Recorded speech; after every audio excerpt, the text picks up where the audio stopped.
Impersonal and logical function. यहाँ पर basically interpersonal की बात की जा रही है। आई थिंक इनसे मिसप्रिंट हो गई है ये चीज़। तो अगर हम इंटरपर्सनल मेटा फंक्शन की बात करें तो ये ग्रामर का पार्ट है जो कि डील करता है कि कैसे हम यूज़ करते हैं लैंग्वेज को बाकियों के साथ इंटरेक्ट करने में और मैनेज करने में सोशल रिलेशनशिप्स को। तो एक सिंपल सी चीज़ जो मैंने आपको बता दी, एक सिंपल सी चीज़ जो है ये इसकी डेफिनेशन है, ठीक है। उसके अलावा अगर हम यहाँ पर इस लाइन के अकॉर्डिंग देखें, उन्होंने कहा interpersonal meta function at the closure level enjoy mood. वो यहाँ पर बताते हैं कि at the closure level mood जो है वो एक कंपोनेंट है ऑफ दिस मेटा फंक्शन, ठीक है। और मूड जो है वो इनकम्पस करता है कुछ एलिमेंट्स को, आप कह लें मूड चॉइसेस हो गई जिसमें हमारे पास इंटेरोगेटिव, इंडिकेटिव, उसके अलावा इम्पेरेटिव आ जाता है। उसके अलावा सेकंड पे मोडेलिटी भी बताते हैं जैसे कि ऑब्लिगेशंस वगैरह जो होती हैं वो सब कुछ, तो वो मैं आप लोगों को डिटेल में आगे बताती हूँ। लेकिन मूड जो है वो बेसिकली इससे रेफर कर रहा है। उसके अलावा मजीद आगे वो बताते हैं कि मूड कंसर्न करता है with the topic of information और सर्विस वगैरह, ठीक है। मूड इन ग्रामर जो है वो क्या होता है, ये रेफर करता है वो वे जिसमें हम एक्सप्रेस करते हैं डिफरेंट टाइप ऑफ सेंटेंसेस को, जैसे कि स्टेटमेंट हो गए हैं, क्वेश्चंस हो गए हैं, ऑफर्स वगैरह हो गई हैं। उसके अलावा गिविंग और डिमांडिंग आ जाता है। ये क्या होता है, आया कि हम इंफॉर्मेशन प्रोवाइड कर रहे हैं या उसके लिए जो वो रिक्वेस्ट कर रहे हैं, ये चीज़। उसके अलावा यहाँ पर रिलेशनशिप और टेनर जो है उसकी बात करें अगर, तो ये फोकस करता है सोशल रोल और पावर डायनामिक्स पर जो बेस्ड करता है इन फैक्टर्स पर, जैसे कि आप कह लें जेंडर हो गया, स्टेटस वगैरह हो गया, वो सब, ठीक है। उसके अलावा मजीद वो बताते हैं कि मूड जो है वो रेफर करता है कि कैसे लैंग्वेज एक्सप्रेस करते हैं इंटरपर्सनल रिलेशंस को और एटीट्यूड को थ्रू दीज थ्री फंक्शंस, जैसे कि एक हमारे पास स्पीच फंक्शन हो गया, दूसरा मोडेलिटी हो गया और तीसरा टोन हो गया, ठीक है। अब स्पीच फंक्शन क्या होता है, बेसिकली स्टेटमेंट, क्वेश्चन या पर्पस ऑफ कम्युनिकेशन होता है। उसके अलावा modality show the speaker attitude, ठीक है, जैसे कि माइट एंड मस्ट हो गया। उसके अलावा अगर हम टोन की बात करें, इमोशनल जो आप कह लें क्वालिटी होती है वो शो करती है, ठीक है। तो ये चीज़ यहाँ बताई जा रही है। इसके अलावा अगर हम आगे फर्दर मूव करें, ये 3 लाइनें जो है यहाँ पर बताया जा रहा है डिक्लेरेटिव मूड के बारे में, इंटेरोगेटिव मूड के बारे में, ठीक है। डिक्लेरेटिव मूड जो है ये कब होता है start, when sentence start with subject और फॉलो करता है एक फिनिट वर्ब को। For example she is going, तो यहाँ पर आपने देखा कि सब्जेक्ट जो है वो फॉलो कर रहा है एक फिनिट वर्ब को। उसके अलावा अगर हम इंटेरोगेटिव मोड की बात करें, ठीक है, तो ये क्या होता है, इसमें क्या होता है, सेंटेंस जो होता है इसमें स्टार्ट होता है फिनिट वर्ब के साथ और ये फॉलो करता है एक सब्जेक्ट को, ठीक है, जैसे कि इज़ शी गोइंग। तो ये सेंटेंस जो होता है ये इंटेरोगेटिव में हम पूछते हैं, हमें क्वेश्चन की फॉर्म में पूछते हैं। उसके अलावा मजीद वो बताते हैं SFL helps us express the speech information, जैसे कि आप कह लें परसुएडिंग, इंटाइसिंग हो गया, मोटिवेटिंग है, डिमांडिंग है, इन्वाइटिंग है, ठीक है। तो इन सब स्पीच फंक्शन को जो है बेसिकली एसएफएल जो है वो एक्सप्रेस करता है। तो इनको आप याद रख सकते हैं, ठीक है। किस तरह से एक्सप्रेस करता है, through a set of mood clause system. अब अगर हम मूड क्लॉज सिस्टम के थ्रू देखें तो उसमें हमारे पास इंटेरोगेटिव मूड आ जाता है, ठीक है, जो यूज़ होता है स्टेटमेंट और क्वेश्चन बनाने के लिए। डिक्लेरेटिव मूड आ जाता है जिसमें हम स्टेटमेंट बनाते हैं, ठीक है, और इंटेरोगेटिव में हम क्वेश्चंस के थ्रू पूछते हैं। उसके अलावा हमारे पास इम्पेरेटिव मूड आ जाता है, ठीक है, जिसमें गिव कमांड्स और रिक्वेस्ट शामिल होते हैं, जैसे कि कम हेयर, ठीक है, ये इसकी एक एग्जांपल है। तो डिफरेंट तरह के उन्होंने मूड सिस्टम बता दिए, ठीक है। यहाँ जस्ट ये बताया गया है कि एसएफएल जो है वो इन सब फंक्शंस को एक्सप्रेस करता है through a set of mood close system. वो आपने देख लिया मूड क्लोज सिस्टम में हमारे पास कौन कौन से मूड्स आ जाते हैं, वो सब हमने 1 बाय 1 एक्सप्लेन कर दिया। उसके अलावा अगर हम मूव करें नेक्स्ट वाले टॉपिक पर, तो यहाँ बताया गया कि टेक्सचुअल मेटा फंक्शंस जो है at the closure level enjoy theme.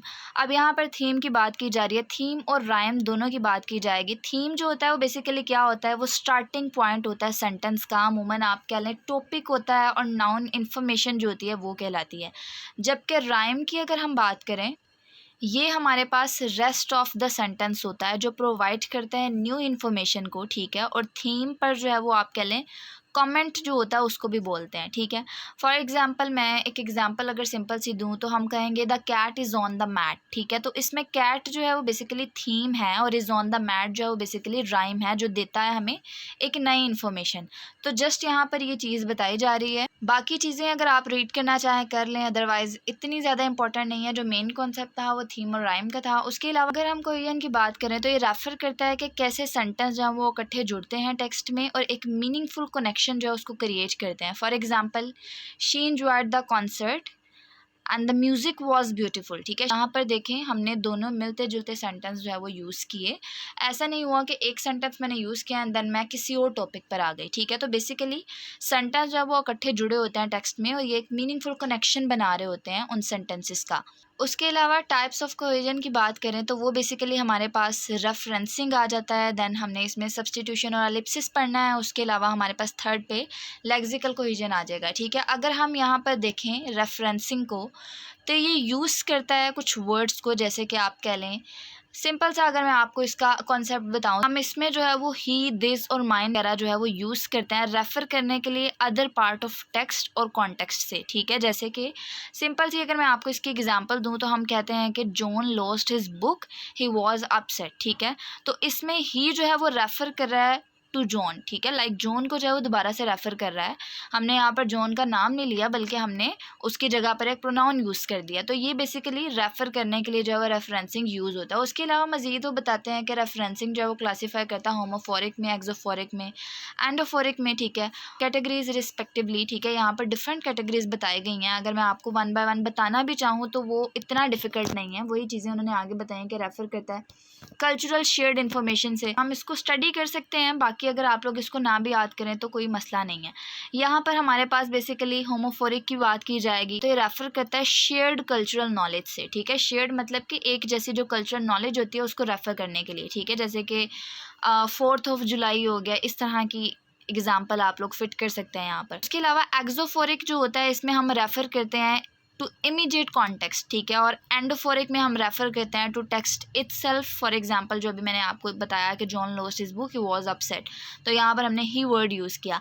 अब आगे हमारे पास एंडोफोरिक जो है उसकी मज़ीद दो कैटेगरीज आ जाती हैं कि हमारे पास एनाफोरिक होता है और दूसरा हमारे पास कैटाफोरिक होता है। एनाफोरिक की अगर बात करें तो ये रेफ़र करता है अर्लियर टेक्स्ट के साथ में, ठीक है। For example John lost his book, he was upset, ठीक है।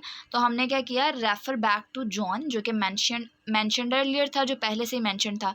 उसके अलावा अगर हम कैटाफोरिक की बात करें तो रेफ़र करता है to later text. For example he was upset, John lost his book, तो यहाँ पर हमने ही जो है वो पहले यूज़ कर लिया।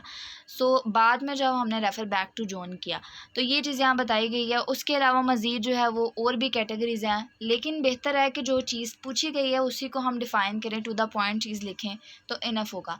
उसके अलावा सब्स्टिट्यूशन एंड एलिप्सिस की अगर बात की जाए, सब्स्टिट्यूशन जो होता है बेसिकली ये replacing a word with another. For example हम रेपिटिशन को अवॉइड करने के लिए जो है वो वर्ड यूज़ करते हैं, जैसे कि I want the red one, या फिर एक एग्जांपल आप देख लें कि John bought a new car and he loves it. तो यहाँ पर आपने देखा कि हमने इट यूज़ किया बजाय ये कहने की कि कार को वो पसंद करता है और बहुत ज़्यादा पसंद करता है, ठीक है।